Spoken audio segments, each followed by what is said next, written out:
4-Man Planners. I want to talk about something really important today. I want to talk about sex. Okay, more importantly, I want to talk about waiting for sex. Yeah, okay. So here is a post that I got in my 4-Man Plan Facebook group, which is a closed group. And that means that if you become a member after you've been added, only other members of the group can see it. And I'm the only person who can add members to the group. So just so you know, if you're in there, it's pretty confidential other than with like serious hackers that know how to hack that kind of thing.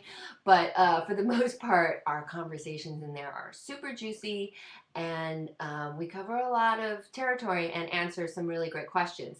Like this morning, I woke up and I saw this post, and this is what it says. To make men wait for sex is a nightmare. The switch from normal to horny as soon as they meet you and want you, and all they can think about is to do romance and sex. I make them wait, of course, but it's like a little battle, and I feel that all they want is sex anyway, and all they do to please you is to get it, and as soon as they get it, that's all they want. Men and women, men just want women for sex, it seems to me. Any tips?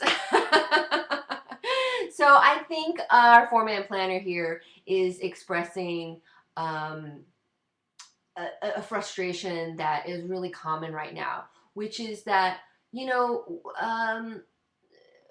it's not that women don't want sex. It's not that we don't feel really sexual and horny ourselves. It's just that, especially when you're doing the 4-Man plan, you certainly can't be sleeping with all of the men. And because I'll tell you why, okay?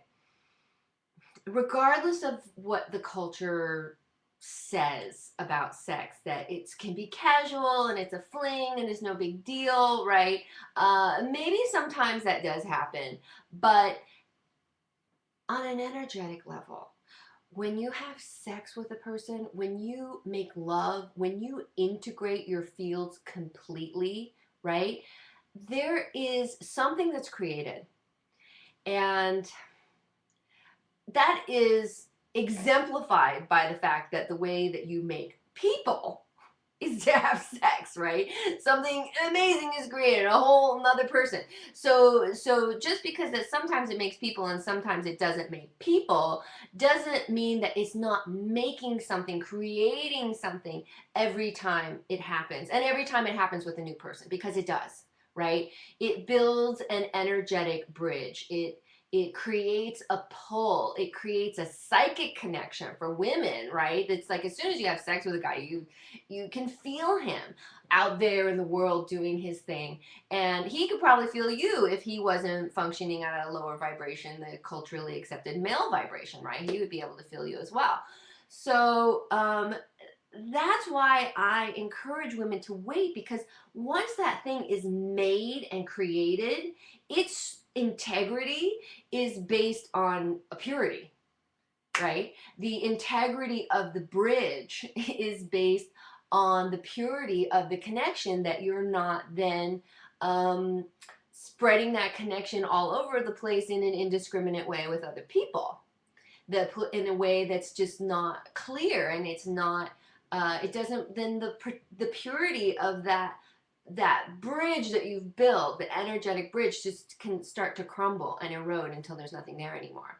And that's why I say that, you know, the longer you can wait for sex, right, the more of a chance you have to move freely and explore yourself and explore things without that like pull of that thing, of that one guy you had sex with randomly that you may or may not like if you got to know him, that though you're being made crazy over because you feel this pull and you're not getting the response that you want, which is like, you know, now we're sort of mated, which is a primitive feeling.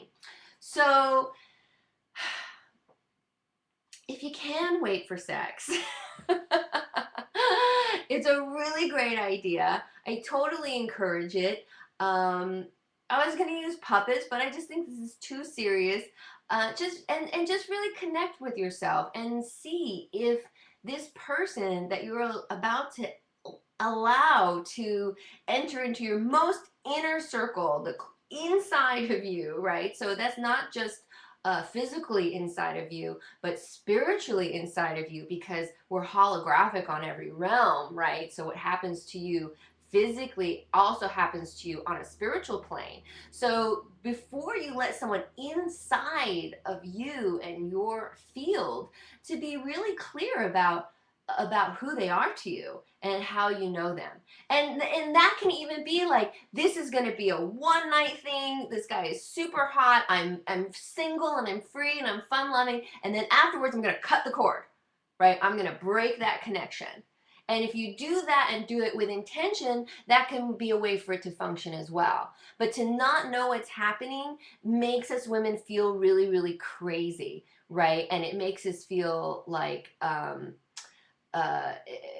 counterculture, because this culture really isn't about having these clear intentions with sex and having these really great boundaries with sex. And once you get really clear about your boundaries, you know that you are open and loving, you're honest, loving, and willing, you're exploring a lot of men and having a good time, you treat them like men and you be feminine, right? You don't do a friend thing. But at the same time, you know at your core that your sex, your making love, your field, right, your inner field is so valuable that they really need to match that value, right, that inner value. And that can be expressed in external ways through kindnesses and, you know, certain conversations and things and feelings that you feel together, right? So until it can, your connection with him matches that value, that you value yourself at, then I would wait for sex, right? And when you have that really clear value, men are pretty clear about that boundary. They're really, really clear about it.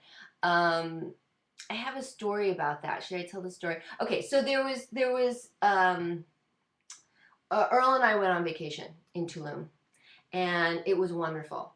And we were, one night there was a salsa band and there was salsa lessons and there was salsa dancing. And it's a real mix of tourists and locals, right? Because it's a very small town. And we were there, and there was a lot of locals who could really dance. I mean, really do the salsa. It was totally hot. And Earl went back to the room because we were staying at the place where the salsa dancing was. And this local came up to me, and he was a bit drunk, but the dude could dance, you know, and he approached me and he, you know, sort of asked me to dance and wanted to see if I could dance a little bit. We danced in the sand, and he saw, okay, she's not, you know, totally stiff. She's got some moves. And he wanted to dance with me and maybe more. I don't know. He was a little like, I'm, you know, a little slim shady, but like I said, he could dance, right? So Earl comes out, and the guy who had been respectful gets even more respectful, right? Because he sees that I'm with Earl, and he says, "Can I ask your wife to dance?" And Earl's like, "Yeah, absolutely." So we go up, and I'm dancing with this guy, and this is the best dancing I've ever done. Suddenly, I'm like the salsa queen because he's such a great leader, and Earl's filming it, you know, like it's the greatest thing ever. And we do the whole song, and he's touching me and moving me and you know, doing all that great stuff. But it felt very, very appropriate and in the fun and the spirit of the dance, right? So I thanked him, and we parted and went on our ways. Now, later that night, maybe an hour later, we see him on stage with another tourist woman, and they're like bumping and grinding, and like they're not even doing the salsa, you know, like I don't know what they're doing. And he's really initiating it, you know, like he's pulling her towards him and you know, thrusting their groins together and all this stuff. And I thought, wow, well, at least he found himself a single tourist, right? Somebody that I guess she likes him, which is great. I was happy for him. And then I see this woman's boyfriend, husband, I don't know, coming up, and now they're having a problem, right? So they're this couple, this tourist couple, is now having an issue with this local because boundaries have been crossed, right? Now, what happened? Because he's the same guy, right? Um, I think the difference is that I allowed myself to be lovely and female, but at the same time, I have a field around me that is the purity of my relationship with Earl, and that that would not have been allowed. One wrong move and he'd have been boom out of there, right? Because I don't do that. If you want to dance with me, I love to dance and let's do it. And that involves touching and all kinds of things. But the connection is not going to interfere with my purity with Earl, and therefore it's not going to cause any problems, right? Whereas he was starting to cause problems, erode at the integrity of what was happening between that couple. And it was probably either because the couple themselves have not great boundary issues, or the woman wasn't putting up a good boundary or didn't want to put up a good boundary, right? So that's just a little example of how our energy can change people's reactions to us. Even the same guy in the same night, right, became less sexualized with me and more sexualized with somebody else. And frankly, I think I had the better time with him because I capitalized on his strength, which was that he was a wonderful dancer. I enjoyed his company, and it didn't really cost Earl and I like an argument or some weird bullshit. And now we have a film of me dancing really great.